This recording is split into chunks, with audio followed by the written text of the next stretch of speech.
it's really, really important to make sure that when you're doing all this stuff, you're not stressing yourself the hell out, buying a bunch of stuff, wasting money, and you unfortunately find yourself in the position where you lose the joy of why you started it all to begin with.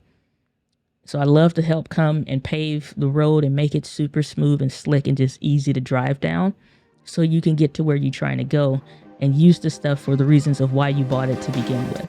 Welcome to the Video Simplified podcast, where I help you simplify the video creation process to help you reach wider and connect deeper with the people that need you the most. From learning to use your camera to simplifying video strategies to help you grow your brand and share your vision using video. So let's jump right into today's episode.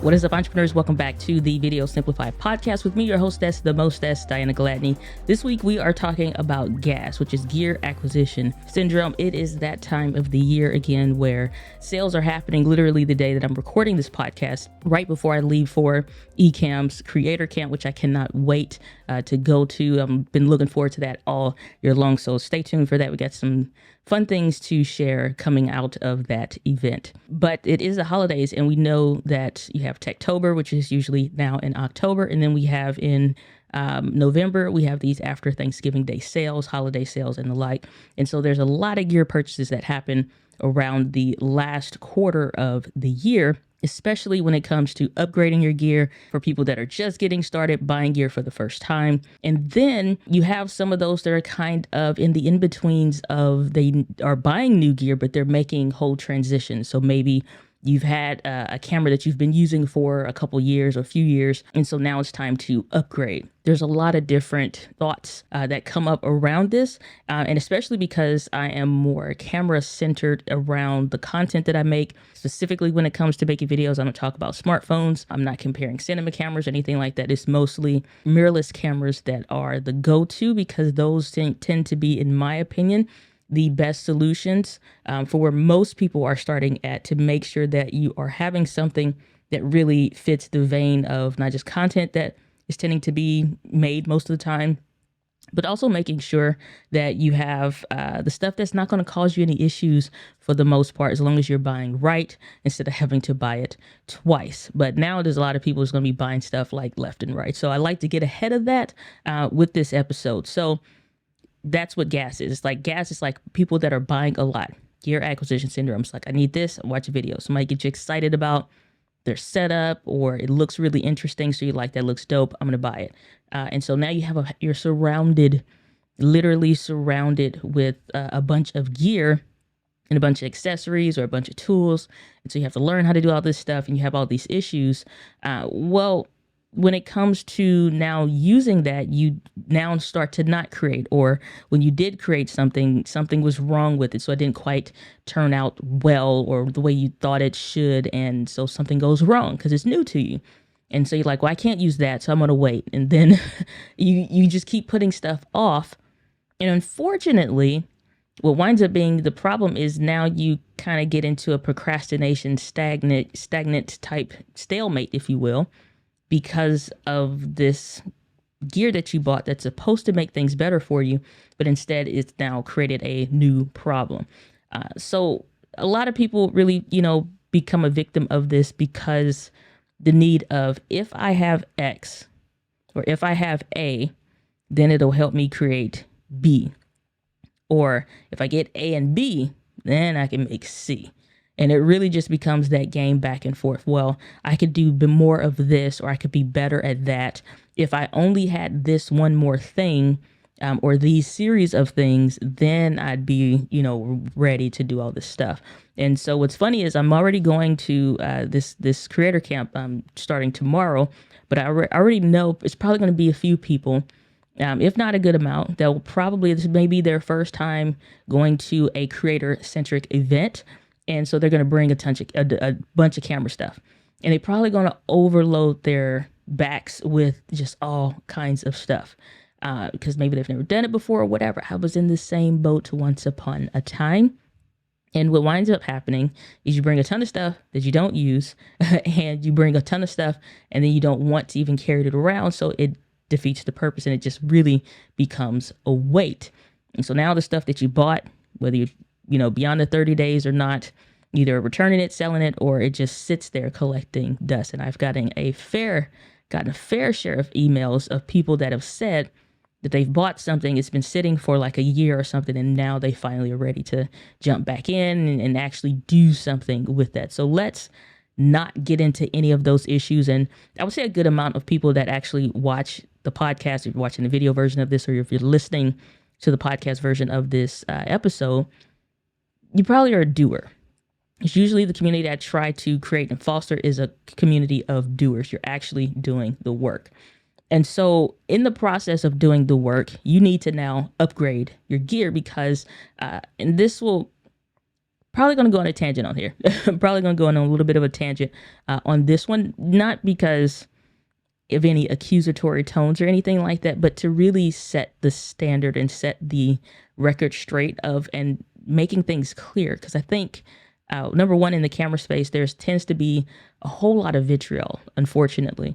And then the other thing is that there tends to be a lot of confusion, again, unfortunately, because people get confused. When it comes to upgrading your gear, most people have the issue of they'll hear now, gear doesn't matter, or gear is not important, or content is king. Content is way more important than the gear, and don't focus in on it. Don't get distracted by the gear. And all of that is true, except that if you're having issues with the gear, then the content is not on trial here between the two. It's a difference of if you're making excuses for why you won't start. It's a difference if you're making excuses for why you won't commit to actually being consistent.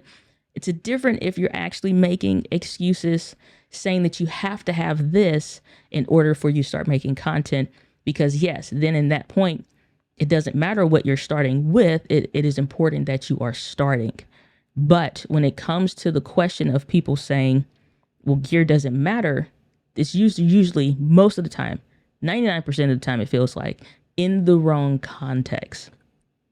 If the conversation is gear versus gear, you're having a problem with a microphone, and that microphone, you can't figure out what the issues are, whatever, maybe it's damaged it from overuse or whatever the case is, or it was just the wrong thing.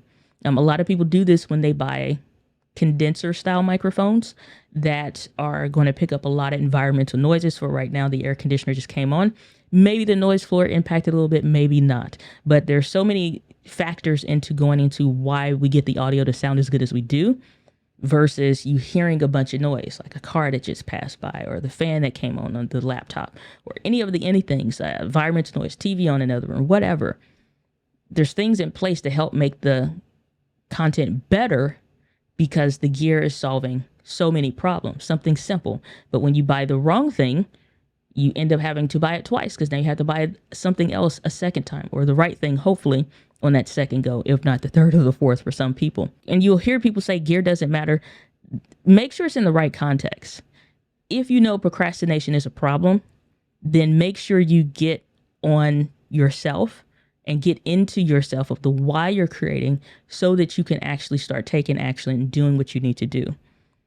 But if gear is the problem, then let's solve the real problem. That's like saying you're not getting your car fixed because, you got a good job or whatever. It's like the job is not the problem, or how good the job is, or the benefits, or not. Like, no, it's like we having issues with the transmission, or you're having issues with the motor or whatever. Let's get the thing fixed. Or it could be something super simple. Let's just get the thing fixed. We're not comparing apples to apples there. And so that's that whole conversation of content versus gear.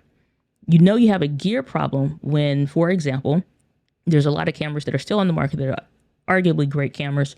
I still think they would be, that are just a few years older, but in a few years' time in the tech world, that's a big gap.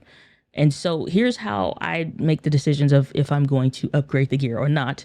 And I do want to talk a little bit about trade-ins and stuff like that, because that is another point of frustration that people have.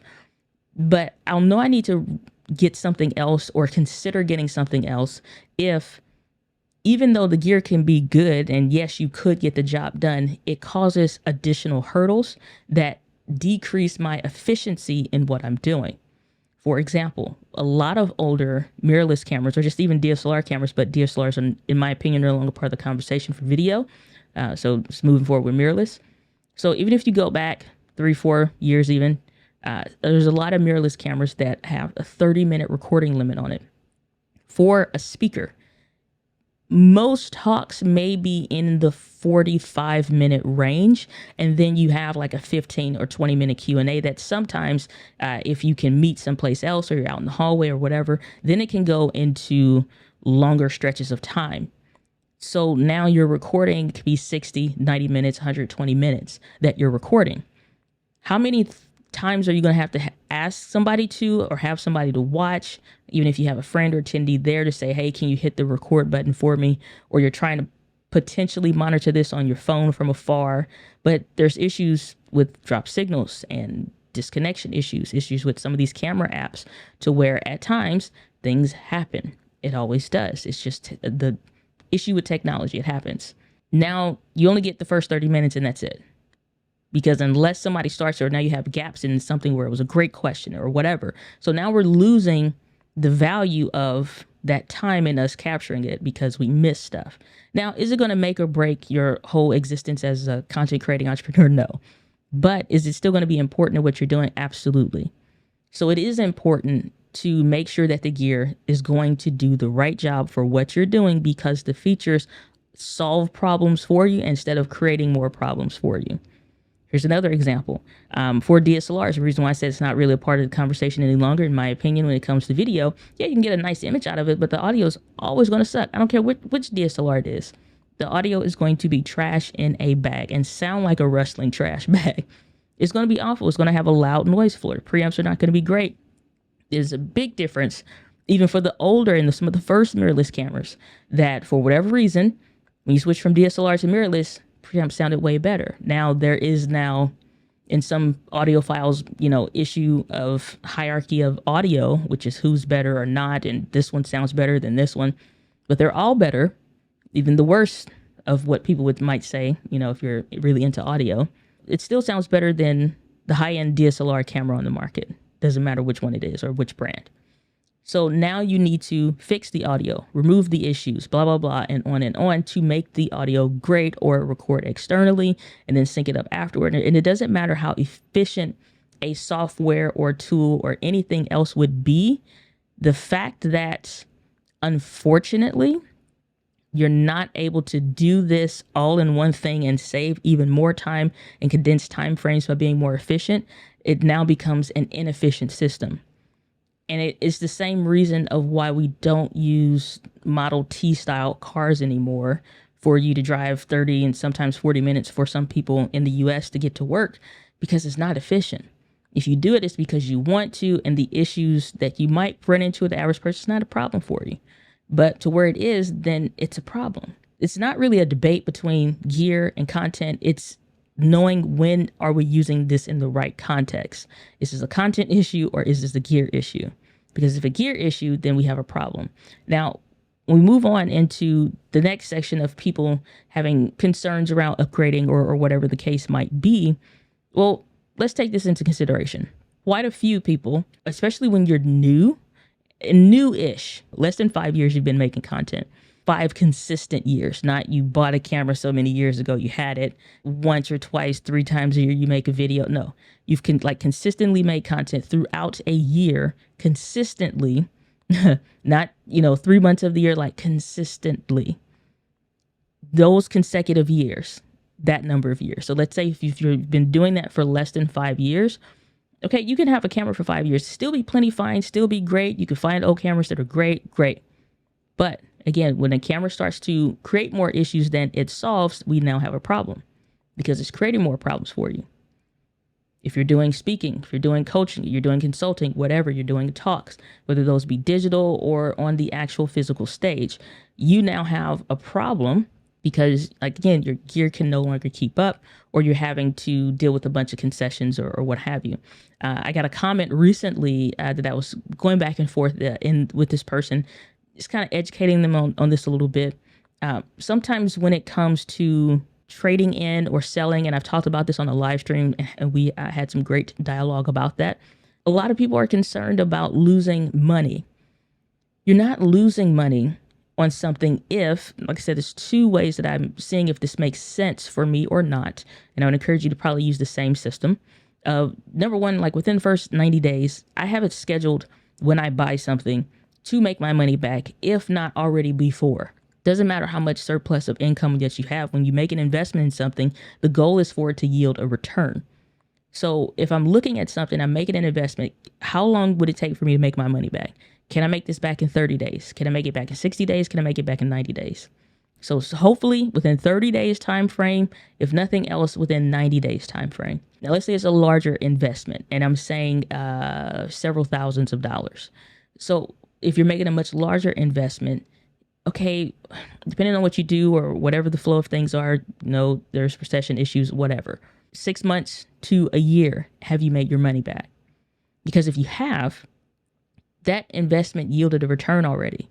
If you've gotten to black and you've earned back the amount of money that you spent or you invested in that tool, now what everything else on top of that becomes extra. So if we bought something for $500, if we bought something for $500 and you're trying to now sell that thing or hope that you get back at least $400 because you don't want to quote unquote lose money, you're not losing money if you already made $1,500 back or $2,000 already because you invested in this tool that opened up new doors of opportunity, that allowed you to do other things. You got maybe more speaking gigs because you recorded your content, you're distributing that, you're using that content for marketing pieces. You've been able to capture even more B-roll and stuff for yourself, for your business and your brand, like hashtag all the things. You're taking more client calls and those are now scaled up. So you can use those as pieces of content in what you're doing because you're not having problems. Well, fantastic. That $500 tool, camera in this instance, for example, it made you more than the money back. So what are we fighting for this, extra $100 or something? Like if you sell it for $350, that's fine, because you have to understand that, especially when it comes to camera gear and accessories and stuff like that, lenses hold their value better. Computers tend to be okay from time to time. Microphones are great for retaining value, stuff like that. But there are those things that depreciate quickly, and camera bodies are one of those. When you sell something, then at a package, pro tip here, if you're going to sell something, I wouldn't necessarily recommend selling it if you know you need to buy something else in return. Instead, trade in and use like a reliable camera store. And I've talked about that, but I'm actually going to do a dedicated episode on that just so I have the time to talk about it. Now, when you think about this, okay, well, if I made my money back and then some, me selling it at $350, for example, yeah, maybe it's not as much as I would like to, but I didn't lose anything selling that piece of gear, because the expectation that I buy something for $500 and several years later I'm going to sell it for $400 is not always realistic. Unless it's something, again, that holds value, like lenses, like, microphones, like something some more expensive or whatever. You'd have to bundle it together to get more of that kind of income back. But then at that point, you're still losing money probably on something else, quote unquote, losing money. But I'm not losing money on anything if I already made my money back on that initial investment. And if you do this for every piece of gear that you have, it's not that big of an issue. Now, here's how we can now start to balance gear and content so we don't get into overwhelm and excess. Because I want to get too much into the trade-in stuff. That's where my mind is wandering. But I'll say that for a different episode. We'll probably do that for next episode because I think it's just timely for that. And I haven't done one, I don't think in a while here. So we'll do that. But let's talk about some strategies to balance gear and your content. So I like to use the Alvis Hierarchy of Investments, something I talked about in my book, the One Right video. And so we always hear about cameras, we always hear about lighting, we always hear about audio.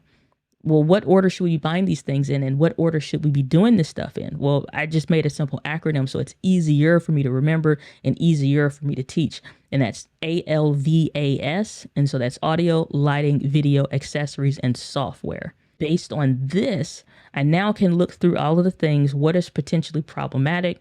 What are things where I'm hitting that ceiling constantly on a weekly basis, if not daily, depending on how often I'm using it? And it's now becoming an issue.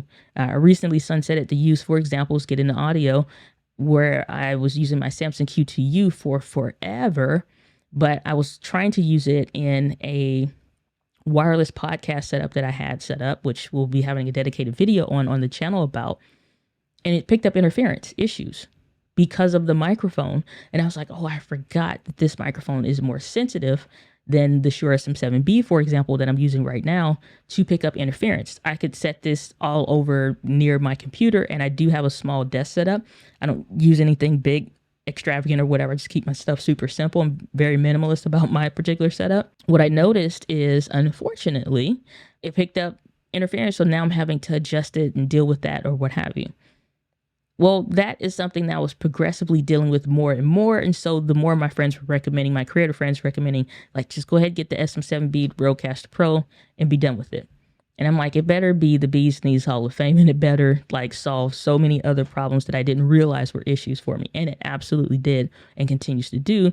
And I'm like, this is the last microphone I'll have to buy. If I buy anything else, it'll be because I want to, or like I'm getting into multiplication of setups and stuff like that. But even then, I'll probably just get another SM7B or like Shure MV7 or something like that. I'm like, audio, problem solved. So now I can maneuver more, do different setups, take this microphone anywhere, do whatever, and not have to deal with interference issues. Is it a USB mic? No, but I don't need a USB microphone per se. Now, if I did, again, I could just go to Shure MV7.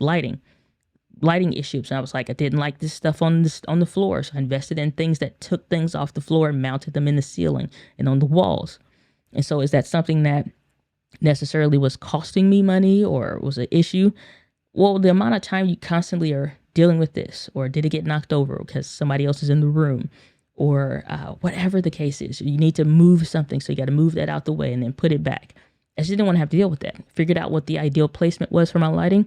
Set it there, and it's like, set it and forget it. That's kind of how I tend to do stuff. Set it and forget it. So I've done that. Video. I'm constantly looking to see how can I continuously balance the gear and my content with looking at now, like I got the Sony ZV-E1, which I'm recording this on right now. And what I notice is, number one is how fun it is. So that is something that you can't necessarily price, but I'm looking at how fun it is, but I'm also looking at how many more inefficiencies I had in the things that I were doing that are now solved. Instead of asking somebody to pan a tripod for me and bringing a ball head when I travel, if I need to speak or something like that, I can just turn on the AI and it does it for me.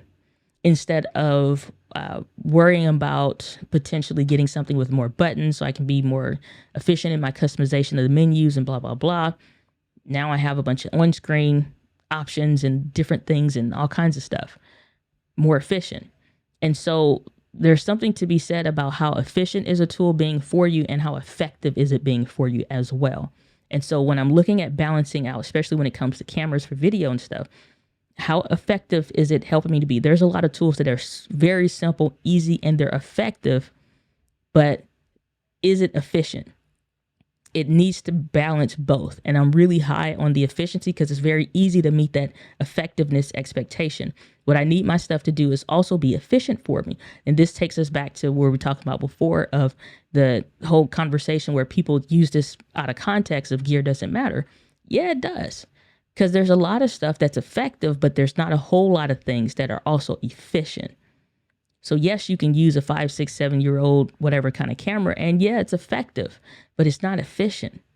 And so the more time that you waste, you don't get your time back. I can always earn more money. I can never get my time back, ever.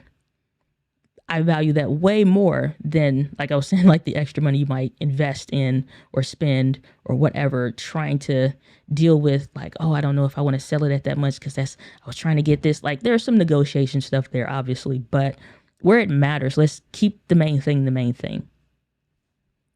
So lastly, I would say, because we can go down the line, audio, lighting, video, accessories. 2 is 1, 1 is none. So if you need USB-C to USB-C cables, get a pack of 3. 2 is 1, 1 is none, then you have an extra, right? And then when it comes to software, easy. Invested in Ecamm Live is what I'm doing this on right now. If you use the promo code Diana2Moss, you can get 2 months for free using Ecamm Live. And why do I like this? Because I can use my setup just like this. I can have my camera set up and everything stays stationary. It always looks amazing. It never looks choppy and jittery. There are some times when people are recording stuff and you see them kind of look, they look like they're online. I don't know how to really explain. They're breaking up. They're looking jittery and choppy. I never look like that. It looks just like how I'm doing it in the camera. And I have the ability to add in LUTs, have the ability to add in customization. It increases my efficiency. It's not just only effective. There's a lot of live streaming and video tools out there. Like I can use QuickTime. That's effective. I can hit recording. I can choose high quality. I can pull in my audio from the SM7B and the Rodecaster Pro, and I'm good to go. It's effective. Where it becomes inefficient or less efficient and then adds more time is if I made a mistake, if I had an issue. Like, for example, I've been doing stuff all day trying to get ready to go out of town here. And what I'm noticing is, unfortunately, it's like, something happened with the audio because I had to re-add cables and stuff because I was coming from out of town again the other week. Okay, well now I'm like, there's something wrong. And I'm like, hold on. So I hit pause. I need to clean my glasses. Hit pause. Okay, well, I don't have to make multiple video clips. And now I have multiple video clips to delete. Or if I need to take a break or look something up or refresh the page or find something really quickly, I could just hit pause and then resume. I don't have to worry about having any internet outages. If internet went out right now, it wouldn't matter because it's not internet based. And so the problem with other tools is, yeah, it's effective as long as the internet works. Once the internet's gone, so is the access to that tool. With Ecamm, I have it 24/7 because it's on my computer. And it gives me access to all these other things, accessing the internet instead of relying on the internet. So I love Ecamm over anything else. It's super effective and it's super efficient. And I've tried using QuickTime just to kind of see like what the difference might be or what have you. Yeah, it's effective. It definitely isn't efficient because now we need to break something up multiple times, or we're waiting for something to load if I'm doing a tutorial or training or whatever.